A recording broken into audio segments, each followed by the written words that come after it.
Sedikit komentar aja ya tentang Trump, kemudian kan ketika Trump ini terpilih, energi terbarukan kemudian menjadi agak sedikit tertunda, bukan tertunda ya, terlupakan karena dia membolehkan kembali fosil dan lain sebagainya. Nah, Anda melihatnya seperti apa nih? Terima kasih. Jadi memang tidak heran kalau Trump mengambil langkah ini.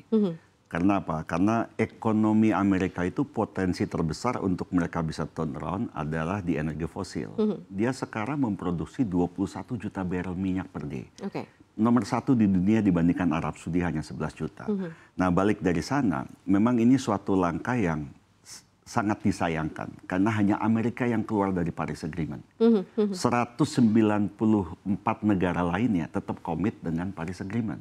Itu adalah komitmen global untuk kita mengatasi masalah climate change. Dan untuk itu semua sudah moving ke sana berapa tahun terakhir. Dan Indonesia salah satunya yang sudah tanda tangan dan dalam pemerintahan sebelumnya sudah melakukan langkah besar. Ya, salah satunya adalah bagaimana kita mempercepat transisi energi dari energi fosil menjadi energi terbarukan.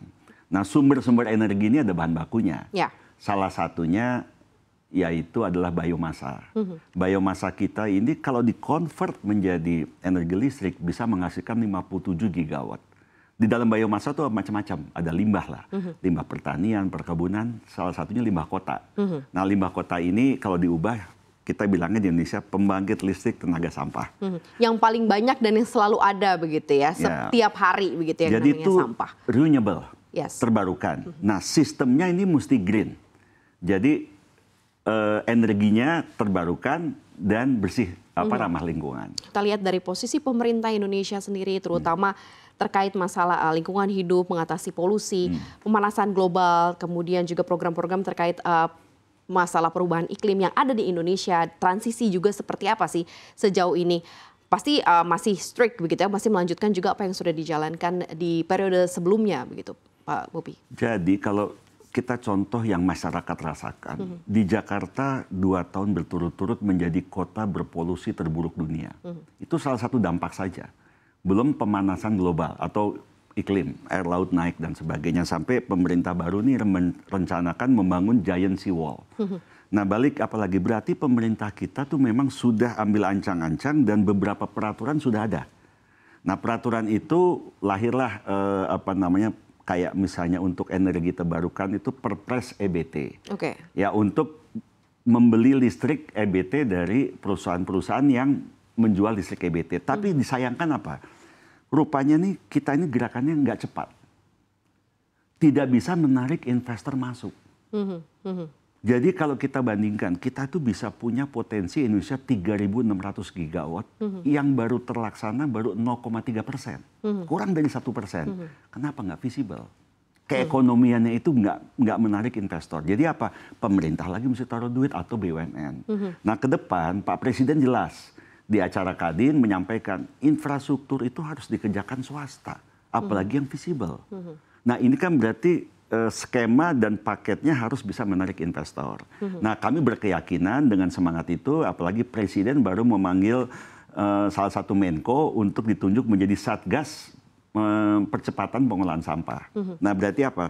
Sampah ini nggak cuma menjadi energi terbarukan, masalah sampah sendiri menjadi masalah laten di kota-kota besar.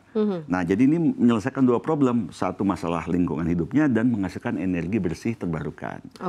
Kalau dari proyeknya, kalau kita kan tahu bahwa memang EBT, energi baru terbarukan, renewable energy itu memang terbentur dengan nilai keekonomian. Nah, kalau dari sampah ini, dari waste to energy ini akan seperti apa? Karena kita tahu kan bahwa masih belum berani, mungkin karena tadi nilainya 1%, yang Pak Bobi bilang, karena masih terlalu belum mencapai nilai ekonomi, affordability-nya untuk nilai jual pasarnya masih belum bisa terpenuhi. Jadi contoh, pemerintah mau coba program namanya co-firing, mencampur biomas, mengurangi pemakaian batu bara.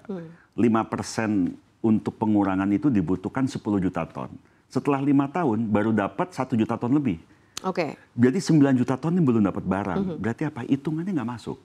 Nah, akhir-akhir masa pemerintahan Pak Jokowi ini sudah mulai rapi. Jadi kalau kita lihat puzzles-nya dulu tuh berantakan, sekarang sudah hampir tersusun rapi. Mudah-mudahan dengan pemerintahan baru ini, kalau khususnya untuk tenaga sampah ini, itu rasanya sudah sudah hampir 90% lebih siap di tempat. Oke. Nah, kami menunggu nih langkah pemerintah secara cepat, Satgas ditunjuk, habis itu ada 34 kota akan dibereskan sampahnya, diolah jadi tenaga listrik. 34 kota berarti tir-tir utama, yang sekarang sudah ada, itu di Perpres sebelumnya adalah 12 kota, termasuk Jakarta. Jakarta per hari itu 8.000 ton sampah. Selama itu cuma dibuang aja. Berapa gas metan. Karena penduduknya juga udah sangat padat sekali. Dan bayangkan itu sekarang udah 60 meter tingginya. Kalau itu meledak, ada gas metan di sana, itu bisa kayak bom. Nah, di luar itu semua, di negara lain kayak Singapura, dia sudah punya 4 PLTSA ini dari tahun 80-an. Makanya nggak ada sampah di Singapura. Yang bisa mengolah sampah sampai habis itu harus dibakar. Nah, dibakar itu kalau PLTSA ini panasnya dijadikan listrik. Tinggal emisi karbonnya sama polusinya disaring dengan teknologi, kalau itu ada standar Eropa lah, namanya Euro Directive, kayak mobil itu Euro 6. Nah, itu harus diikuti semuanya. Kalau enggak, nanti percuma bikin pengolahan sampah dengan insinerator dibakar yang ada asap. Nah, itu sering kejadian gitu. Padahal di luar itu kan tinggal contoh, datang aja ke Singapura, kopi, bikin yang itu.